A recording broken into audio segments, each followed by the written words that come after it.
Olá, meus irmãos, graça e paz.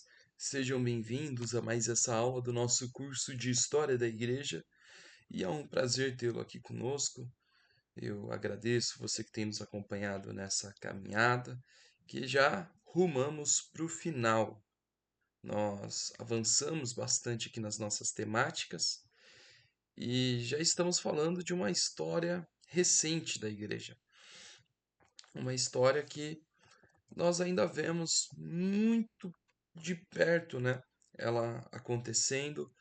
Nós falamos na semana anterior do Congresso de Edimburgo, que foi basicamente quando, ali uns anos antes da Segunda Guerra Mundial, né?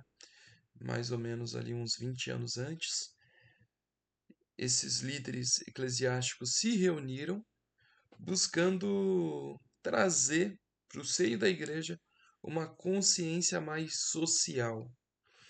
E a finalidade, acima de tudo, não era tão somente sanar questões que era de ordem social, problemas sociais, mas evangelizar as pessoas, evangelizar a geração, e eles entendiam que para fazê-lo era necessário uma união entre as igrejas, entre as denominações, aquela convicção ali baseada em João 18, a oração sacerdotal de Jesus, onde ele ora para que todos sejam um. Então, esse senso de unidade, esse senso de catolicidade, eles acreditavam ser o fator que faltava ali para gerar esse movimento mundial de evangelização, a fim de evangelizar toda aquela geração e ancorado naquela crença escatológica de que ao fazer isso, ao evangelizar toda a geração, evangelizar todas as pessoas, alcançar todos os povos, assim estaria se aproximando cada vez mais o retorno de Jesus Cristo, né? Então, eles acreditavam que isso é uma das coisas que teriam que acontecer antes do retorno de Jesus. Não é que eles acreditavam que ao fazer isso Jesus voltaria automaticamente, mas eles acreditavam que esses eram uns dos sinais necessários para a volta, para o retorno de Jesus. Então, eles tinham uma convicção real de que as coisas iam melhorar, ia voltar através dessa cooperação deles ali a fim de levar o evangelho. Era a ideia de que juntos, né, eles poderiam ir mais longe. O reino poderia avançar de maneira mais efetiva. Então, a cooperação, ela era muito importante. Naquele período já estava tendo ali a presença de missionários em diversos locais, para não dizer em praticamente todos os locais do mundo. Mas a falta de cooperação e a competição, né, entre os missionários, entre as agências missionárias de denominações diferentes, na visão ali de Edimburgo, né, fazia com que eles não fossem tão efetivos quanto poderiam ser se eles se unissem. Então, essa ideia ecumenista que vai impulsionar eles. E isso é tão forte, é tão poderoso que eles vão chegar a afirmar, né, como seu lema, que a doutrina divide, mas o serviço, esse sim, une. Então, o lema deles era serviço e não doutrina. E é assim, ancorado nessa convicção, que nasce o CMI, que é o Conselho Mundial de Igrejas, né? Então, a aula de hoje a gente vai tratar a respeito desse Conselho Mundial, que é um dos desdobramentos aí mais claros que nós podemos enxergar do próprio Congresso ali de Edimburgo. Então, aquela reunião com presbiterianos, metodistas, anglicanos, etc., com protestantes, né, do modo geral, acabou influenciando, né, na criação de um Conselho Mundial de Igrejas. Então, agora, uma instituição que representaria essa causa, onde eles colocariam de lado a diferença doutrinária a fim de trabalhar, de servir em conjunto uns com os outros, em parceria, não mais com aquela competição entre presbiterianos e batistas, metodistas e anglicanos. Agora eles iriam se unir para assim alcançarem mais pessoas e serem mais efetivos. Uma ideia bastante bonita, né? E por outro lado, bastante perigosa, né? Porque é aqui que a gente vê o nascimento do ecumenismo moderno, né? E isso é um dos desdobramentos mais claros que nós vemos na igreja, em consequência a movimentos políticos e sociais que já aconteciam naquele período. Então, a questão do globalismo, essas ideias que estavam surgindo, elas vão influenciar também nos pensamentos dentro da igreja. É por isso que vai surgir essas pessoas com esse tipo de preocupação, né? Não é à toa, como a gente sempre fala, né? Assim como na reforma teve o Ad Fontes, o renascentismo influenciando, e em outros momentos, né? A gente vê até na igreja primitiva como que a Pax Romana contribui para o avanço do evangelho. Então, muitos movimentos que acontecem dentro da igreja são decorrência de movimentos que já estão acontecendo ali na política, na sociedade. Então, movimentos sociais, movimentos políticos e correntes de pensamentos derivadas desses movimentos influenciam também a criação e a formação de correntes de pensamento dentro da igreja. Então, esse senso de unidade, a gente tem que entender que ele vem de um mundo globalizado, de um mundo que está buscando, né, essa unidade.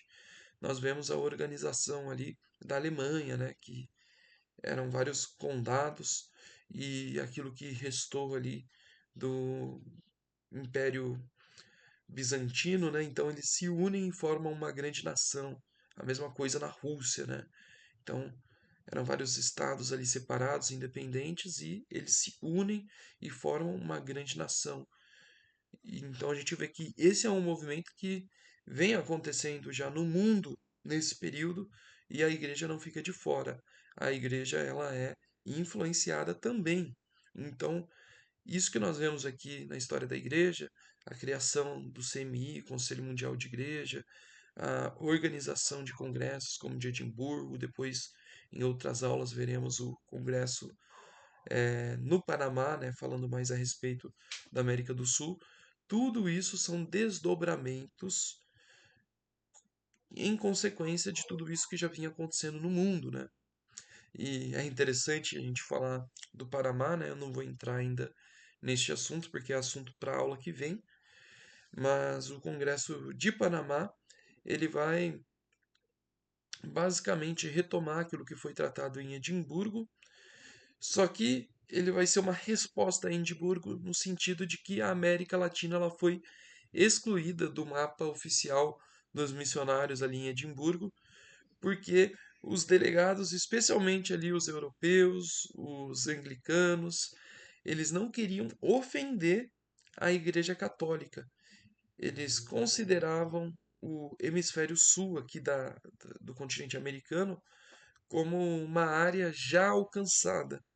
Então, a presença da Igreja Católica, do catolicismo aqui no hemisfério sul, e também já existia nesse período, né, a presença de protestantes e tal, mas principalmente para não ofender os católicos, eles resolveram não incluir a América do Sul nas discussões e nos desdobramentos. Então, isso gera, né, para os sul-americanos um certo receio, um certo ciúme, uma certa revolta. E essas lideranças se reúnem e formam aquilo que é conhecido como o Congresso do Panamá. Então, ele só existiu porque Edimburgo ignorou a América Latina. Então, aqui a gente já vê um dos perigos, né, do ecumenismo moderno, principalmente por parte da ala anglicana que participou do Congresso de Edimburgo. Eles tinham uma relação ali muito amistosa, até mesmo com outras correntes que nós consideramos fora do nosso meio, do nosso arraial evangélico protestante, né? Que é o caso do catolicismo. Então, eles vão olhar ali para o catolicismo de uma maneira muito positiva. E tem todo aquele contexto do Concílio Vaticano II, que vai olhar também para os protestantes de maneira mais positiva.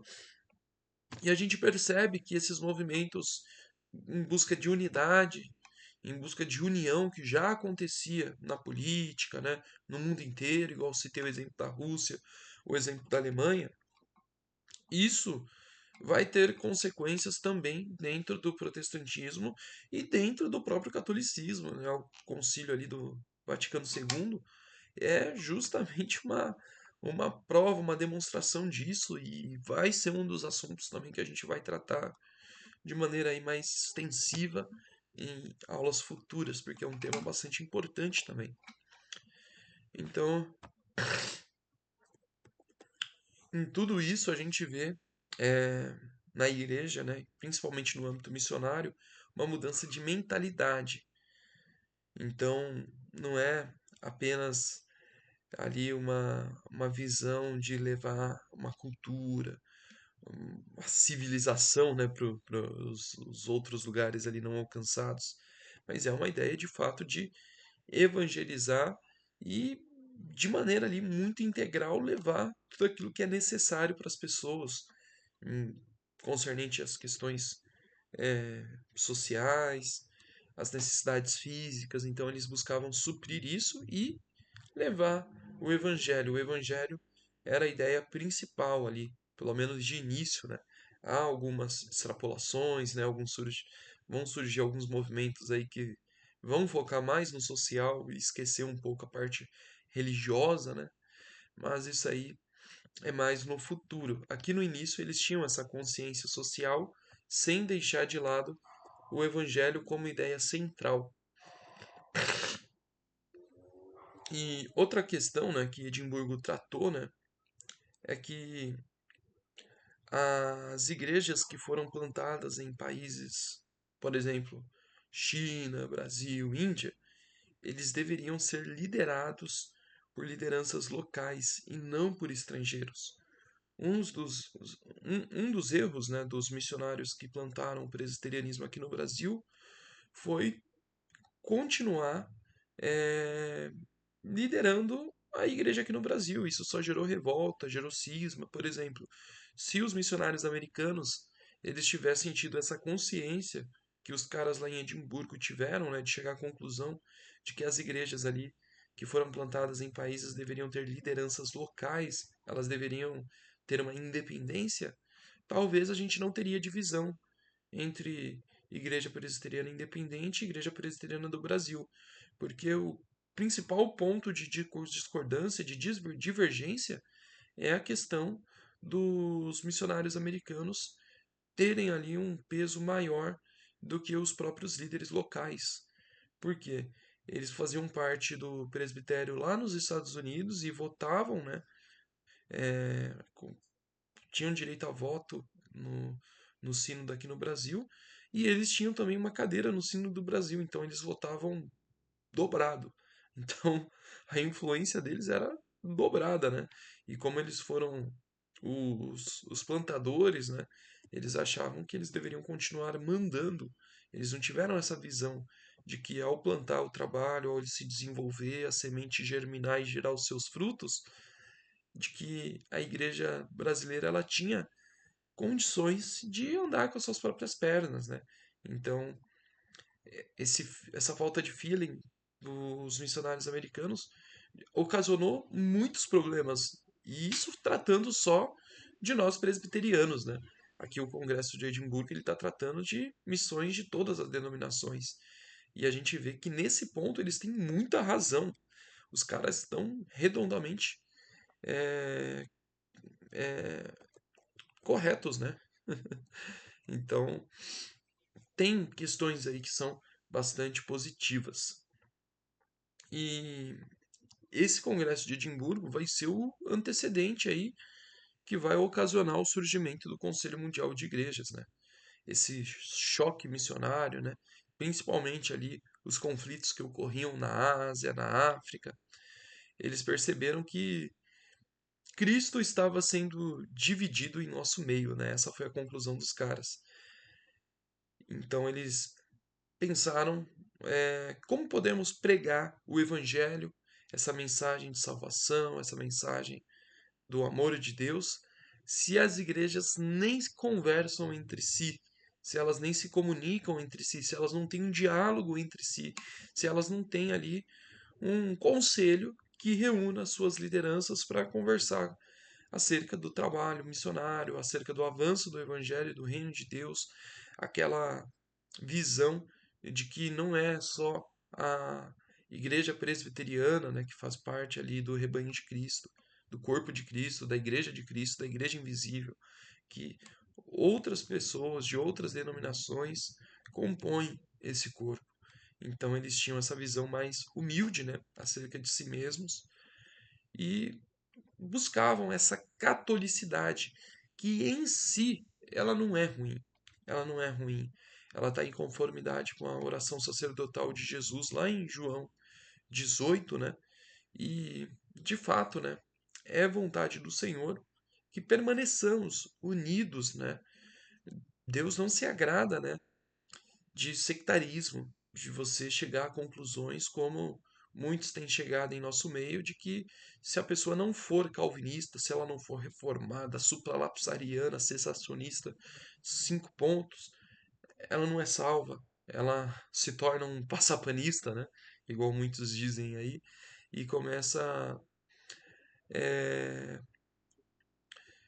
selecionar aqueles que vão para o céu e aqueles que não vão, de acordo com afinidades doutrinárias, né? Então, aquele lema deles de deixar a doutrina um pouco de lado e focar no serviço, porque é o serviço que nos une e a doutrina que nos separa, ele tem um fundo de razão, um certo sentido. Mas, como todo movimento, né, ele, muito embora comece bastante bonito, ele vai ter alguns desdobramentos que vão ser complicados sim, como o flerte, né, que eu mencionei dos anglicanos ali, dentro desse movimento, já articulando as coisas para não querer ofender os católicos, entendendo ali o catolicismo romano como se fosse um movimento ali tal como o nosso, como se fossem irmãos, né? Então isso é complicado, né? Porque nós consideramos a Igreja Católica Romana como uma apostasia total, uma apostasia completa, né?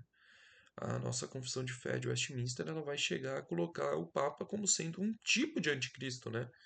Porque ele se coloca ali como um substituto de Jesus na Terra, né? Jesus ele foi assunto ao céu, então eles acreditam que a sé não ficou vacante, né? Que Jesus ele colocou em seu lugar ali o Papa, né? E isso é uma besteira sem tamanho. Nós lendo nós protestantes, né? Nós vemos claramente ao ler as escrituras que realmente Jesus ele não deixou o seio da igreja ali, a direção da igreja vazio, sem ninguém ali para assumir e direcionar as coisas. A cela não ficou vacante, porque ele mandou o Espírito Consolador. E ele ainda deixou muito claro que era necessário que ele fosse para que o Espírito descesse, para que ele viesse. E então, através do Espírito Santo, Jesus ele se faz presente em nós. Jesus faz presente no governo da igreja, através do Espírito Santo, através do ministério do Espírito. Então, o Espírito Santo, esse sim, esse é o vigário de Cristo. Esse é o substituto legítimo de Cristo. O Papa, ele é um tipo de anticristo porque ele se coloca, ele tem essa pretensão, essa presunção de ser um substituto de Cristo, de ser um vigário de Cristo, quando na verdade as escrituras dizem que esse vigário é o Espírito Santo. E se o Espírito Santo, né, como dizia o Dr. Aníbal Pereira, né, o ex-padre que se tornou pastor batista, se o Espírito Santo é o, é o vigário de Cristo verdadeiro, legítimo, então o anticristo ele é o seu substituto espúrio, né? Até demoníaco, né? O Dr. Aníbal Pereira ele vai usar palavras aí bastante fortes, né? Por quê? Porque é justamente isso que o diabo faz, né? O inimigo das nossas almas faz. Ele tenta ocupar ali o lugar que pertence a Deus. Então, o Papa, ele se coloca como cabeça da igreja e um tipo de anticristo, né? Porque ele não é o verdadeiro cabeça da igreja. O verdadeiro cabeça da igreja é Jesus. E ele se faz presente em nós e em nosso meio através do seu Espírito Santo. Então, a gente tem que colocar esses pingos nos is, né? E entender que não é porque temos a presença do catolicismo numa certa região que o evangelho está presente ali, que o evangelho está sendo ali fielmente pregado ali. Nós sabemos que não. O catolicismo romano há muito se afastou do evangelho. Eles não pregam o evangelho. Então, eles erraram sim ao não atentarem aqui para as questões da América do Sul por considerarem um ambiente já alcançado, sendo que ainda havia muito campo missionário aqui para ser desbravado, porque só tinha o catolicismo romano ali em algumas regiões, então era necessário sim a presença de missionários protestantes, evangélicos, trazendo uma mensagem aí que de fato seja uma mensagem do evangelho, aquilo que nós vemos nas escrituras como mensagem do reino de Deus, o evangelho verdadeiro. Então, eles falharam nesse ponto, né? Nesse ponto nós podemos colocar aí uma grande bola fora, tanto do Congresso de Edimburgo, né, como dessa visão ecumenista mais moderna e influenciada pelo Conselho Mundial de Igrejas, o CMI. Mas vamos lá, né? Aprofundando um pouco mais aí a questão, né? Como eu falei, eles tinham essa intenção de não dividir Jesus, de não ter um Cristo dividido, entendendo que a doutrina os separava, mas o serviço, né, a visão do reino, de levar o evangelho de todos ali, independente das doutrinas que diferenciam, algo eles tinham em comum, a pregação do evangelho, do verdadeiro evangelho. Então, isso era o que unia eles, esse serviço que é a pregação do evangelho, que é a evangelização, a missão da igreja.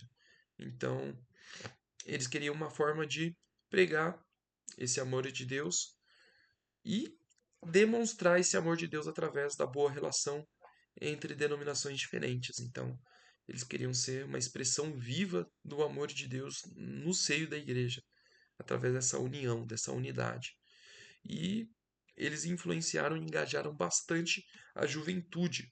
Então, o movimento estudantil ele foi importantíssimo. É o Student Volunteer Movement, que era o movimento voluntário dos estudantes, que tinha ali na sua liderança homens como o reverendo John Mott, aquele que eu mencionei na aula anterior, que foi aí um dos grandes líderes que nós vimos no Congresso de Edimburgo e uma das maiores influências no quesito evangelizar aquela geração, né? Falei errado, né? No quesito de evangelizar esta geração, né? Então eles tinham isso como um princípio. Nós temos que evangelizar esta geração. É responsabilidade da Igreja do Senhor. E ele acreditava que isso exigia uma mútua cooperação entre todas as denominações. Eles entendiam que os batistas não eram capazes de evangelizar essa geração inteira sozinhos. Os metodistas também não, os anglicanos também não, os presbiterianos não. Mas talvez com todos ali unidos, em conjunto, trabalhando juntos em serviço, em unidade, isso fosse um sonho possível de se realizar. Então, o movimento estudantil, ele foi a grande força motriz desse movimento, né? Muitos jovens aí se dedicando à missão, vindo, né, para os campos missionários para trabalhar, para evangelizar. Então esse foi o ponto de partida que gerou aí a formação do CMI. E quais são os pilares, né, do CMI? Um dos pilares é o Faith in Order, que é a fé e a ordem, que significa não focar nas discussões doutrinárias, né? Aquele lema que eu falei para vocês, que o Congresso de Edimburgo levantou. A doutrina separa, o serviço une. Então aqui o Conselho Mundial de Igreja herda isso e ele vai trazer como um dos seus pilares, né? que é a questão da fé e ordem. Eles não focavam em discutir diferenças, né, doutrinárias. Então, a fé e a ordem era isso, é não discutir as diferenças doutrinárias. E o segundo pilar era o life and work, vida e trabalho, que era focado na questão de consciência social, de despertar nas pessoas uma consciência para as realidades à sua volta, as necessidades na sociedade. E a aplicação de um cristianismo ali que respondesse, né, os problemas que as pessoas enfrentavam, problemas sociais, problemas econômicos, problemas políticos. Então, é de fato uma busca aí por uma consciência social no seio da igreja. E isso não está errado, não é coisa de esquerda, não é coisa de comunista, não é coisa de socialista, né? As pessoas têm essa visão, às vezes, de que quando a gente fala de questão social, de consciência social principalmente, essa expressão, é como se a gente estivesse falando de um casamento entre fé e visão política, né? E não tem absolutamente nenhuma relação. Para vocês terem noção, se a gente voltar lá para as nossas primeiras aulas, os pais da igreja, não, antes dos pais da igreja, os pais apostólicos, lembram quando nós falamos a respeito dos pais apostólicos, que eles não são pessoas especificamente, mas podem ser também documentos, e pais apostólicos são todas aquelas pessoas e documentos ligados ali de alguma forma aos apóstolos ou ao período em que eles estavam ali ativos, presentes na igreja, trabalhando. Então, há essa gama, né, de documentos e dentre eles tem um chamado Pastor de Hermas, que alguns pais da igreja até cogitaram a possibilidade dele ser inspirado, dele fazer parte do cânon. Então, houve até essa sugestão ali nos primeiros séculos da igreja, né? Mas ele chegou até nós como um livro apócrifo, ele não é a palavra de Deus inspirada, não é Bíblia, né? Mas é um documento importante que foi escrito enquanto os apóstolos ainda estavam em vida. E muitos até teorizam, né, que talvez tenha sido Barnabé quem escreveu, alguém ali muito ligado aos apóstolos, ou até algum dos próprios, algum ali, algum não, né? Alguém ali dentre os próprios apóstolos, que talvez tenham escrito o Pastor de Hermas. E o Pastor de Armas é bem interessante. Se você nunca leu, eu aconselho que leia. É um livro que vai trazer ali uma figura da igreja como sendo uma construção de uma torre, né? Isso, se eu não me engano, é lá pelo capítulo 14. E nós que somos membros, né, dessa igreja, que compomos esse grande corpo, né, que é o corpo de Cristo, somos como os tijolos dessa grande torre. E aí, naquele período, o cristianismo ele estava crescendo, ele estava prosperando na sociedade da época e alcançando até as classes mais altas. Então, muitos que chegavam na igreja naquele período eram pessoas ricas, eram pessoas de posição social aí bastante alta. Então, quando elas chegavam ali para serem encaixadas nessa grande torre que é a igreja, de repente o formato não batia.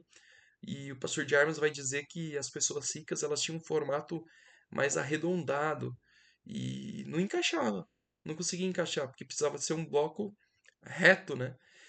Então, o que o pastor de Armas fala? Que era necessário que os ricos fossem cortados, que eles tivessem ali as suas arestas arredondadas, cortadas a fim de ficar um quadrado, um bloco, um tijolo, e assim ser encaixado na torre. E o que era esse cortar? Era eles entenderem que o dinheiro deles, os bens dele, as posses dele, não era mais deles. Não era mais deles no sentido de que o trabalho deles, aquilo que eles possuíam, não pertencia só a eles. Agora, isso deveria ser usado para socorrer aqueles que necessitam de socorro, aqueles que necessitam de auxílio.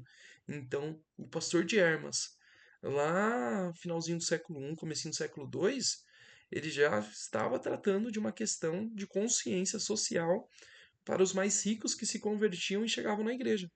Eles tinham que entender que a partir do momento que eles chegaram na igreja, a riqueza deles tinha que ser usada para abençoar as pessoas. Eles tinham que necessariamente e obrigatoriamente abençoar as pessoas com os seus bens, com as suas posses, porque aqueles a quem Deus muito concedeu, ele colocou ali neles uma responsabilidade de proteger o mais vulnerável, de proteger o mais fraco, estendendo a mão, ajudando, de fato, doando ali até mesmo parte dos seus bens, partes de suas riquezas, né, para proteger o mais fraco. Seria o ideal ali quando nós olhamos para o rico e o Lázaro, né? O que o rico deveria ter feito? Deus encheu ele de bens, de boas coisas. Ele deveria ter estendido a mão para Lázaro. Ele deveria ter olhado com compaixão para Lázaro. Então, como o rico ele não fez isso, ele não conseguiu se encaixar na grande torre que é a igreja. Ou seja, ele ficou fora. E se você está fora do corpo de Cristo, fora da igreja, você não tem salvação. Um ramo ele não tem vida em si mesmo. Ele tem que estar ligado na videira que é Jesus. Então nós somos os ramos que foram enxertados nessa videira. Porém, para ser enxertado nessa videira, para ser encaixado nessa grande torre que compõe a igreja, é necessário a gente se desprender das coisas do mundo, do amor a nós mesmos, do amor às coisas desse mundo, do amor às coisas materiais. Então, é fundamental tratarmos de questões aí sociais, de questões aí que são de consciência social na igreja em qualquer época. Então a gente vê que é assim na igreja primitiva, foi assim na Reforma Protestante, né? Nós vemos ali Calvino em Genebra tratando de questões sociais. Tanto que o próprio Karl Marx, né, que é conhecido por falar dessas causas sociais, ele foi alguém que leu as Institutas. Então ele fez uma leitura ali completa das Institutas de Calvino, ele estudou o reformador genebrino justamente por causa do grande trabalho social que Calvino desempenhou em Genebra, um trabalho louvável. Então você vê que não é coisa de esquerdista, não é coisa de comunista, de socialista. Até porque para desenvolver o pensamento socialista, né, os próprios idealizadores, né, desse sistema de pensamento aí político humano, os próprios criadores dessa ideologia, eles tiveram que estudar cristãos. Por quê? Porque a Bíblia já fala disso. Porque a palavra de Deus nos fala acerca disso. O que Tiago fala sobre a verdadeira religião? Que a verdadeira religião é o cuidado do quê? Do órfão e da viúva.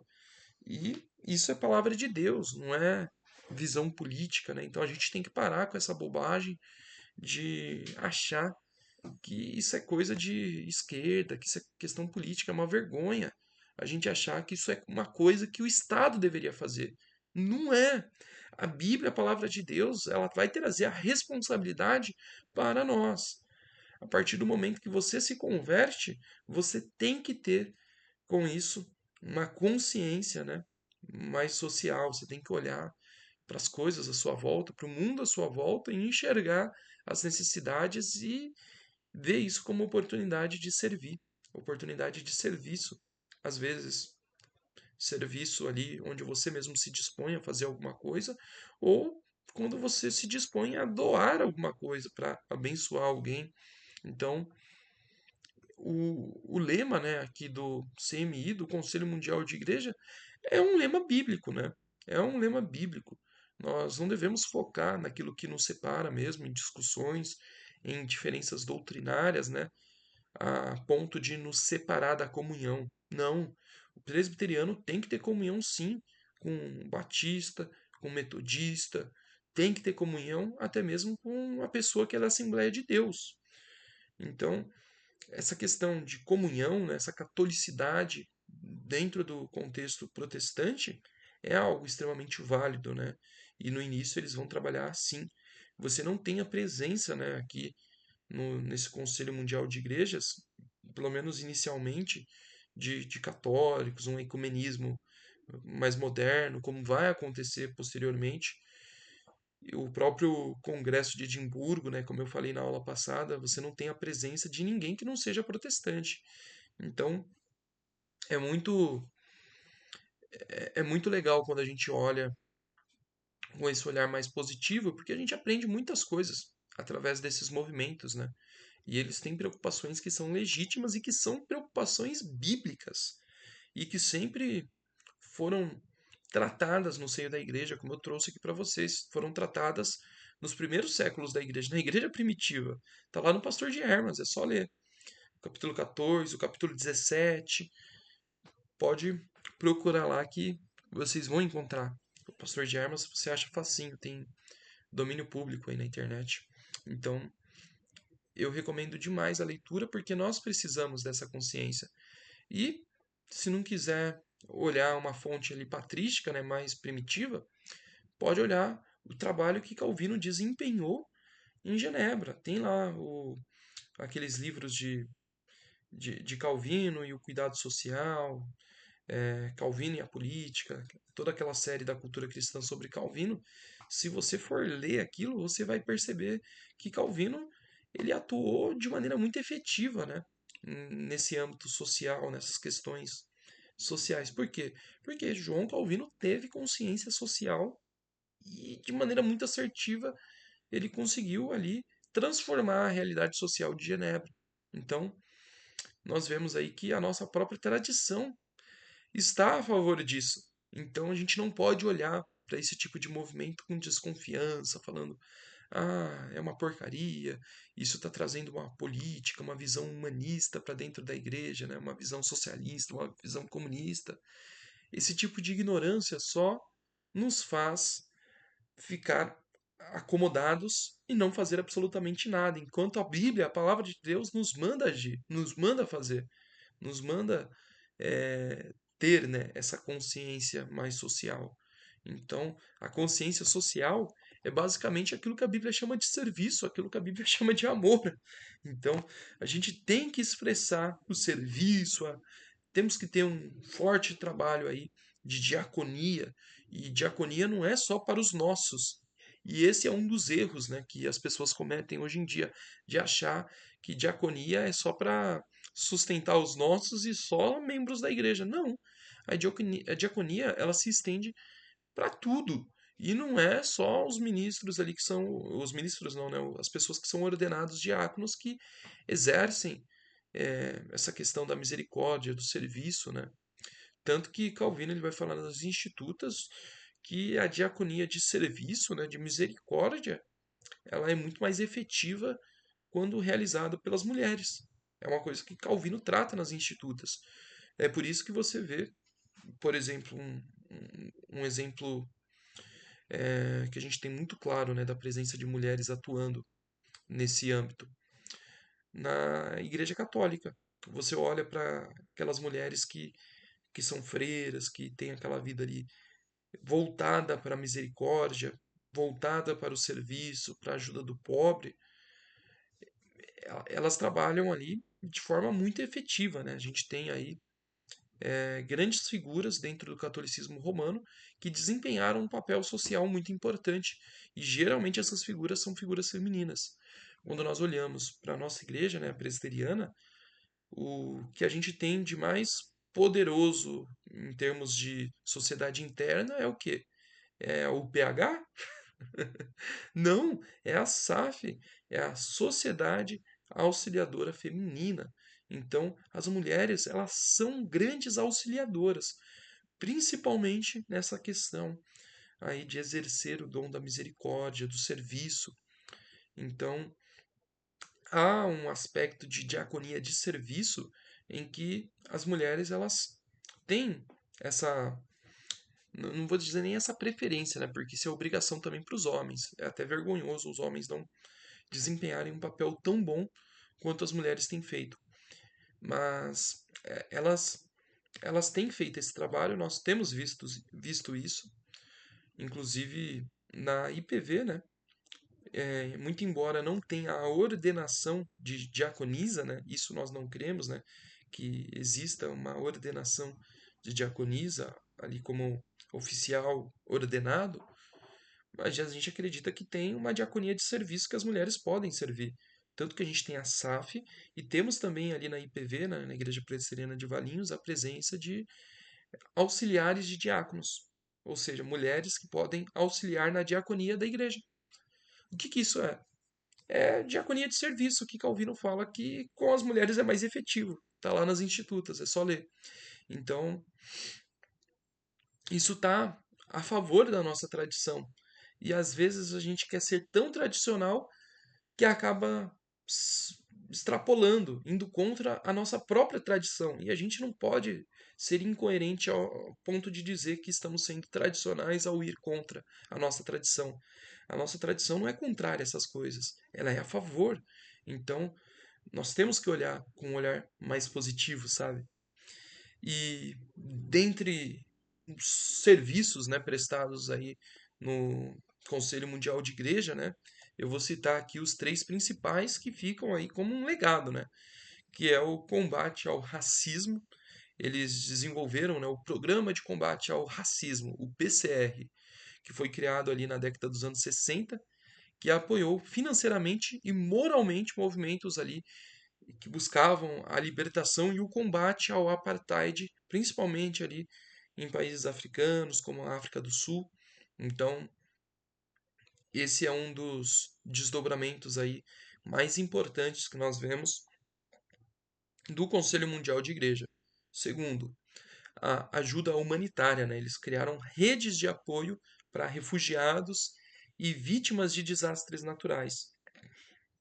Então, refugiados ali que fugiam de contextos de guerra, ou pessoas que vinham ali de desastres naturais, independente da religião, do credo da pessoa, ela recebia ali apoio, ela recebia ali ajuda, ela recebia ali de maneira muito palpável, de maneira muito visível, o amor de Deus através do serviço. Então é uma manifestação do amor de Deus. E por fim, né, nós temos aí como uma das grandes contribuições a questão de justiça e paz. Então, o CMI ele se tornou aí um fórum internacional para denunciar os abusos contra os direitos humanos, especialmente em ditaduras aqui na América do Sul, na América Latina, regimes mais opressores na África. Então, eles lutaram contra isso. E a gente vê que o Conselho Mundial de Igrejas aí muito criticado, né, por causa de questões legítimas, né, ecumenistas, tem que ter um certo receio, como eu falei anteriormente, mas tem um lado positivo que não pode ser ignorado e que não deve ser combatido, né? Você não pode jogar o bebê fora junto com o balde de água suja. Não, a gente tem que separar bem as coisas. E é isso, meus irmãos, eu agradeço aquele que nos acompanhou, aqueles que nos acompanharam até aqui. Eu espero você aqui neste mesmo canal, nesse mesmo horário, para darmos continuidades aqui aos nossos assuntos de história da igreja. Deus abençoe a vida de todos vocês.